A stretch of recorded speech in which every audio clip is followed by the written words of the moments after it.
ओम शांति। 16 दिसंबर 2024। सुनते हैं आज की मुरली और मुरली का सार है, मीठे बच्चे यह पावन बनने की पढ़ाई सब पढ़ाइयों से सहज है। इसे बच्चे जवान बूढ़े सब पढ़ सकते हैं, सिर्फ 84 जन्मों को जानना है। मीठे बच्चे यह पावन बनने की पढ़ाई सबसे सहज है। इसे बच्चे जवान बूढ़े सब पढ़ सकते हैं, सिर्फ 84 जन्मों को जानना है। सुनते हैं आज के मुरली का प्रश्न। हर एक छोटे व बड़े को कौन सी प्रैक्टिस जरूर करनी चाहिए?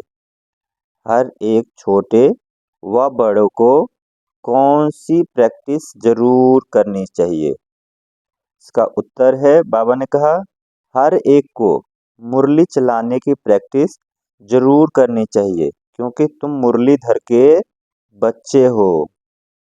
ये प्रैक्टिस क्यों जरूरी है? क्योंकि हम मुरलीधर के बच्चे हैं। अगर मुरली नहीं चलाते हो तो ऊंच पद पा नहीं सकेंगे। किसी को सुनाते रहो तो मुख खुल जाएगा।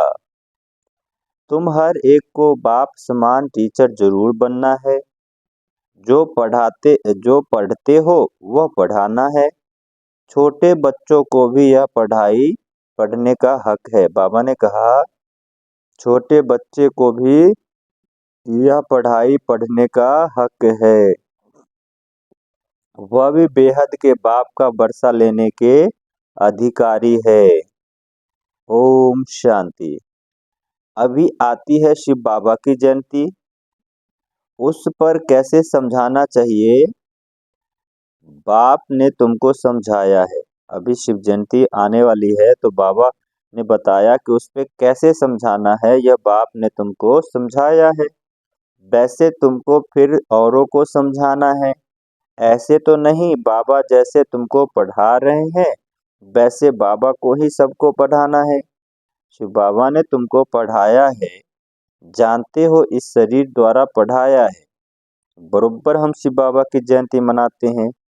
हम नाम भी शिव का लेते हैं, वह तो है ही निराकार, उनको शिव कहा जाता है।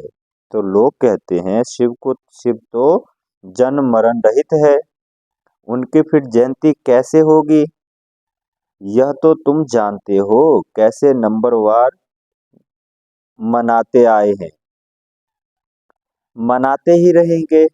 तो उन्हों को समझाना पड़े। क्या समझाना पड़े? बाप आकर इस तन का आधार लेते हैं, बाप आकर ब्रह्मा तन का आधार लेते हैं, मुख तो जरूर चाहिए। इसलिए गौमुख की महिमा है। यह राज जरा पेचीला है। शिव बाबा के ऑक्यूपेशन को समझना है। हमारा बेहद का बाप आया हुआ है, उनसे ही हमको बेहद का वर्षा मिलता है। बरोबर भारत को बेहद का वर्षा था और किसको होता नहीं। बाबा ने कहा कि भारत को ही बेहद का वर्षा मिला था और किसको नहीं। भारत को ही सचखंड कहा जाता है और बाप को ही ट्रुथ कहा जाता है। भारत को सचखंड कहा जाता है और बाबा को सत्य कहा जाता है। तो यह बातें समझानी पड़ती है। फिर कोई को जल्दी समझ में नहीं आता है, कोई झट समझ जाते हैं। यह योग और ऑक्यूपेशन पढ़ाई, बाबा ने कहा योग और एजुकेशन पढ़ाई दोनों सिखलाने की सीखने वाली चीजें हैं। उनसे भी योग जास्ती सीख बाबा ने कहा उनसे भी योग जास्ती खिंच सकता है। बाबा ने कहा ज्ञान और योग, उसमें भी ज्यादा योग जास्ती खिसकता है, क्योंकि जब हम बाबा को याद करने बैठते हैं तो बुद्धि से बार बार बाबा की याद खिसक जाती है। नॉलेज तो बुद्धि में रहती है। बाबा ने कहा पढ़ाई और योग में सबसे जास्ती योग खिसकता है, लेकिन नॉलेज तो बुद्धि में रहती है। बाकी याद याद ही घड़ी घड़ी भूलते, बाबा ने कहा बाकी याद ही घड़ी घड़ी भूलते हैं। नॉलेज तो तुम्हारी बुद्धि में ही रहता है। हम कैसे 84 जन्म लेते हैं, जिनको यह नॉलेज है वही बुद्धि में समझ सकते हैं कि जो पहले पहले नंबर में आते हैं वही 84 जन्म लेंगे। पहले ऊंचते ऊंच लक्ष्मी नारायण को कहेंगे। पहले ऊंचते ऊंच लक्ष्मी नारायण को कहेंगे। नर से नारायण बनने की कथा भी नामी ग्रामी है। पूर्णमासी पर बहुत जगह सत्यनारायण की कथा चलती है। अभी तुम जानते हो हम सचमुच बाबा द्वारा नर से नारायण बनने की पढ़ाई पढ़ते हैं। यह है पावन बनने की पढ़ाई और है सब पढ़ाइयों से बिल्कुल सहज। 84 जन्मों के चक्कर को जानना है और यह फिर सबको बाबा ने कहा यह 84 के चक्र को जानना है और फिर यह पढ़ाई सबके लिए एक ही है। बूढ़े बच्चे जवान जो भी सबके लिए एक ही पढ़ाई है। छोटे बच्चे को भी हक है। अगर माँ बाप उन्हों को थोड़ा थोड़ा सिखाते रहे तो टाइम तो बहुत पड़ा है। बच्चों को भी यह सिखाया जाता है कि शिव बाबा को याद करो। आत्मा और शरीर दोनों दोनों का बाप अलग अलग है। आत्मा बच्चा भी निराकार है तो बाप भी निराकार है। यह भी तुम बच्चों की बुद्धि में है। वह निराकार शिव बाबा हमारा बाप है। कितना छोटा है। यह अच्छी रीति याद रखना है, भूलना नहीं चाहिए। हम आत्मा भी बिंदी मिसल छोटी हैं। ऐसे नहीं ऊपर जाएंगे तो बड़ी दिखाई पड़ेगी। नहीं, छोटी हो जाएगी। बाबा ने कहा ऊपर जाएंगे तो छोटी हो जाएगी। नहीं, वह तो बिंदी ऊपर में जाएंगे तो तुमको जैसे दिखने में भी नहीं आएगी। बिंदी है ना, बिंदी क्या देखने में आएगी। इन बातों पर बच्चों को अच्छी रीति विचार भी करना है। हम आत्मा ऊपर से आई है शरीर से पाठ बजाने। आत्मा घटती बढ़ती नहीं है। ऑर्गन्स पहले छोटे पिछाड़ी में बड़े होते हैं। अभी जैसे तुमने समझा है वैसे फिर औरों को समझाना है। यह तो जरूर है नंबरवार जो जितना पढ़ा है उतना ही पढ़ाते हैं। सबको टीचर भी जरूर बनना है सिखलाने के लिए। बाप में तो नॉलेज है। वह इतनी छोटी सी परम आत्मा है, सदैव परम धाम में रहते हैं जहाँ एक ही बार संगम पर आते हैं।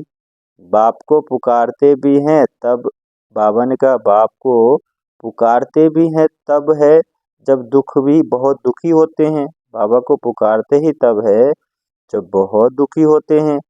कहते हैं आकर हमको सुखी बनाओ। बच्चे, बाबा बोलते हैं कि बच्चे अब जानते हैं हम पुकारते रहते हैं।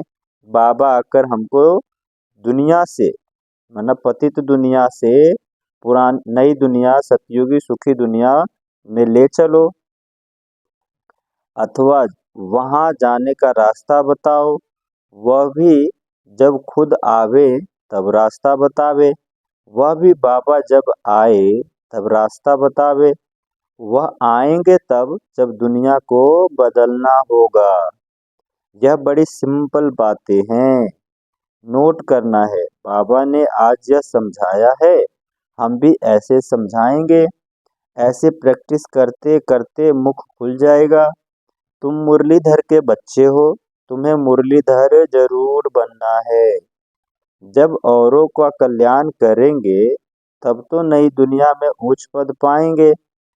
वह पढ़ाई तो है यहाँ के लिए, यह है भविष्य नई दुनिया के लिए। बाबा ने कहा कि जो स्कूलों में पढ़ते हैं उसको पढ़ के इस दुनिया में पद पाते हैं, पर जो संगम पे शिव बाबा से पढ़ते हैं ये भविष्य नई दुनिया के लिए है। वहाँ तो सदैव सुख ही सुख है। वहाँ 5 विकार तंग करने वाले होते ही नहीं। यहाँ रावण राज्य अर्थात पराये राज्य में हम हैं। तुम ही पहले अपने राज्य में थे। तुम कहेंगे नई दुनिया, फिर भारत को ही पुरानी दुनिया कहा जाता है। गायन भी है नई दुनिया में भारत सोने की चिड़िया। ऐसे नहीं कहेंगे कि दुनिया में इस्लामी बौद्धि नहीं। अभी तुम्हारी बुद्धि में है क्या है बाप आकर हम बच्चों को जगाते हैं। ड्रामा में पार्ट ही उनका ऐसा है। भारत को ही आकर स्वर्ग बनाते हैं। भारत ही पहला देश है। भारत पहले देश को ही स्वर्ग कहा जाता है। भारत की आयु भी लिमिटेड है। लाखों वर्ष कहना यह तो अनलिमिटेड हो जाता है। लाखों वर्ष की कोई बात स्मृति में आ न सके। नया भारत था, अब पुराना भारत ही कहेंगे। भारत ही नई पुरानी बाबा ने कहा भारत ही नई दुनिया होगी। तुम जानते हो हम अभी नई दुनिया के मालिक बन रहे हैं। बाप ने राय बताई है, मुझे याद करो तो तुम्हारी आत्मा नई प्योर बन जाएगी, फिर शरीर भी नया मिलेगा। आत्मा और शरीर दोनों सतो प्रधान बनते हैं। तुमको राज्य मिलता ही है सुख के लिए। यह भी ड्रामा अनादि बना हुआ है। नई दुनिया में सुख और शांति है। वहाँ कोई तूफान आदि नहीं होते। बेहद की शांति में सब शांत हो जाते हैं। जहाँ है अशांति तो सब अशांत है। सतयुग में सब शांत होते हैं। वंडरफुल बातें है ना। यह अनादि बना बनाया खेल है। यह है बेहद की बातें। वह हद की बैरिस्ट्री इंजीनियरिंग आदि पढ़ते हैं। अभी तुम्हारे बुद्धि में है बेहद की नॉलेज। एक ही बार बाप आकर बेहद ड्रामा का राज समझाते हैं। आगे तो यह नाम भी सुना नहीं था कि बेहद का ड्रामा कैसे चलता है। अभी समझते हो। सतयुग त्रेता जरूर वह पास्ट हो गया। उस उसमें इनका राज्य था। त्रेता में राम का राज्य था। पीछे और धर्म आए। इस्लामी, बौद्धिक, क्रिश्चियन सब धर्मों का पूरा मालूम है। यह सब 2500 वर्ष के अंदर आए हैं। यह सब धर्म 2500 वर्ष के अंदर आए हैं। इसमें 1250 वर्ष कलयुग के हैं। सब हिसाब है ना। ऐसे तो नहीं सृष्टि की आयु ही 2500 वर्ष है, नहीं। अच्छा, फिर और कौन था विचार किया जाता है। इन्हों के आगे बरोबर देवी देवता वह भी थे तो मनुष्य ही, परंतु दैवी गुण वाले। बाबा ने कहा इनसे पहले बरोबर देवी देवता थे, पर थे मनुष्य, परंतु उनके अंदर दिव्य गुण था। सूर्यवंशी चंद्रवंशी 2500 वर्ष में, बाकी आधा कल्प में वह सब। इससे जास्ती का तो कोई हिसाब किताब निकल न सके। फुल, पौना, आधा, चौथा, 4 हिस्सा है। कायदे सिर टुकड़ा टुकड़ा करेंगे ना। आधा में तो यह है, कहते भी हैं सतयुग में सूर्यवंशी, त्रेता में चंद्रवंशी राम राज्य।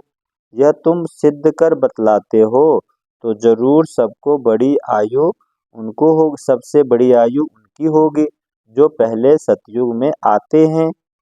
कल्प ही 5000 वर्ष का है। वो लोग 84 लाख यूनिया कह देते हैं। कल्प की आयु भी लाखों वर्ष कह देते हैं। कोई माने भी नहीं। इतनी बड़ी दुनिया हो भी न सके तो बाप बैठ समझाते हैं। वह सब है अज्ञान और यह है ज्ञान। ज्ञान कहाँ से आया यह किसको पता ही नहीं। ज्ञान का सागर तो एक ही बाप है। अच्छा, मीठे मीठे सिकी लधे बच्चों प्रति माता पिता बाप दादा को याद प्यार, गुड मॉर्निंग और नमस्ते। रूहानी बाप की रूहानी बच्चों को नमस्ते। हम रूहानी बच्चों की रूहानी माता पिता बाप दादा को याद प्यार, गुड मॉर्निंग और नमस्ते। सुनते हैं धारणा के लिए मुख्य सार। पहला है ज्ञान सागर बाप जो रोज बेहद की पढ़ाई पढ़ाते हैं, उस पर विचार सागर मंथन करना है। जो पढ़ा है वह दूसरों को भी जरूर पढ़ाना है। धारणा के लिए दूसरा पॉइंट है यह बेहद का ड्रामा कैसे चल रहा है। यह अनादि बना बनाया वंडरफुल ड्रामा है। इस राज को अच्छी रीति समझकर फिर औरों को समझाना है।